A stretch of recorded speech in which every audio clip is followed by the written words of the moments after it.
ക്രൂശിലെ കള്ളൻ വളരെ ആശ്ചര്യത്തോടെ ചോദിക്കുന്നൊരു ചോദ്യം ഇങ്ങനെയായിരിക്കാം മനസ്സിൽ, കർത്താവേ, ഞാൻ എങ്ങനെ ക്രിസ്തുവിൻ്റെ രാജ്യത്തിലേക്ക് പ്രവേശിപ്പാനിടയായി?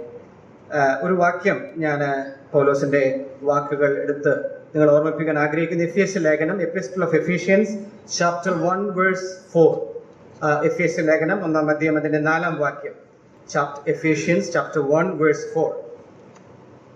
We read like this: He chose us in Him before the foundations of the world. He chose us in Him before the foundation of the world. ക്രൂശിലെ കള്ളനെ ഈ വാക്ക് ഒരു പക്ഷേ ഈ ഉപദേശമായിട്ട് പറയാൻ കഴിയും. He chose me in Christ before the foundation of the world. ഇന്ന് നമ്മൾ വളരെ അതേ ആശ്ചര്യത്തോടെ കർത്താവിന്റെ സന്നിധിയിൽ ഇരുന്ന് ചോദിക്കേണ്ട ചോദ്യമാണ്, കർത്താവ്, ഞാൻ എങ്ങനെ ഈ രാജ്യത്തിലേക്ക് പ്രവേശിക്കപ്പെട്ടു? ഒരേ ഒരു ഉത്തരം, അവൻ നമ്മെ ലോകസ്ഥാപനത്തിനു മുന്നമേ ക്രിസ്തുവിൽ തെരഞ്ഞെടുത്തു. ഓരോ വാക്കുകളും വളരെ പ്രധാനപ്പെട്ടതാണ്. നമുക്കറിയാം, സൃഷ്ടിയിൽ കർത്താവ് ദൈവം കൽപ്പിച്ചിട്ട് ഒരു വാക്ക് പ്രധാനപ്പെട്ടതായിട്ട് അവിടെ പറയുന്നുണ്ട്. അവൻ വെളിച്ചമുണ്ടാകട്ടെ എന്ന് കൽപ്പിച്ചു, വെളിച്ചമുണ്ടായി. And he saw the light. ദൈവം ആ സൃഷ്ടിയെ കാണുകയാണ്. അതെല്ലാം അടിയിൽ പറയുന്നുണ്ട്, ദൈവം അത് കാണുന്നു. എന്നാൽ മനുഷ്യനെ സൃഷ്ടിച്ചിട്ട് അവനെ കണ്ടിട്ട് കർത്താവ് പറയുന്നുണ്ട്, അത് ഏറ്റവും നല്ലതാണ്, മോർ ബ്ലെസ്ഡ്. അതിന്റെ അർത്ഥം ഇതാണ്, ഈ വാക്യത്തോട് ചേർന്ന് നമുക്ക് മനസ്സിലാക്കാൻ കഴിയുന്നത്, ഈ സൃഷ്ടികളെല്ലാം അവൻ കാണുന്നതിന് മുന്നമേ നമ്മെ അവൻ കണ്ടു എന്നുള്ളതാണ്. ഉലകസ്ഥാപനത്തിന് മുന്നമേ ഉളമായ സ്നേഹം എന്ന് പാടുന്നത് പോലെ ആ പിതാവ് നമ്മെ കണ്ടു. ഈ സ്നേഹത്തിന്റെ ഒരു പ്രത്യേകത ഇവിടെ പറയുന്ന ഒരു ഡോക്ടറിൻ എന്ന് പറയുന്നത് നമുക്കറിയാം, അവൻ നമ്മെ മുന്നറിഞ്ഞു എന്നുള്ളതാണ്. Foreknowledge, prior knowledge. അത് 139-ാം സങ്കീർത്തനത്തിലൊക്കെ നമുക്ക് അതിന്റെ വിവിധ വശങ്ങൾ കാണുന്നുണ്ട്.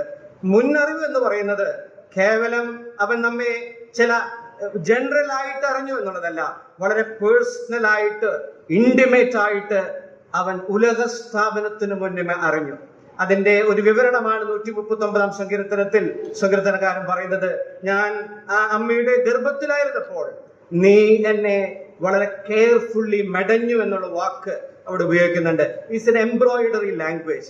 വളരെ കെയർഫുൾ ആയിട്ട്, he was knitting my inner parts എന്ന് പറഞ്ഞു കഴിഞ്ഞാൽ, ദൈവ ഹൃദയത്തിൽ, പ്രിയ ദൈവമക്കളെ, ഇന്ന് കൃപയായിരിക്കുന്ന നമ്മൾ അവന്റെ ഹൃദയത്തിൽ ഉലകം സ്ഥാപിക്കുന്നതിന് മുന്നമേ വളരെ വ്യക്തമായിട്ട് ഉണ്ടായിരുന്നു എന്നുള്ളത് ഇന്ന് അവന്റെ സന്നിധിയിൽ തലകളെയും ഹൃദയങ്ങളെയും കീഴടക്കി നമ്മൾ ദൈവത്തിന് മഹത്വം കൊടുക്കേണ്ട വലിയൊരു കാര്യമാണ്.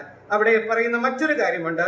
4-ാം വാക്യത്തിന്റെ അവസാനം 5-ൽ ഇങ്ങനെ പറയുന്നുണ്ട്, അതിന് യേശു ക്രിസ്തു മുഖാന്തരം. അത് ഇവിടെ എടുത്ത് പറയുന്ന, ആവർത്തിച്ച് പറയുന്ന ഒരു കാര്യമാണ്. നമുക്ക് ചോദിക്കാൻ ഒരു കാര്യമുണ്ട്, കർത്താവ്, എന്തുകൊണ്ട് എന്നെ നീ തെരഞ്ഞെടുത്തു?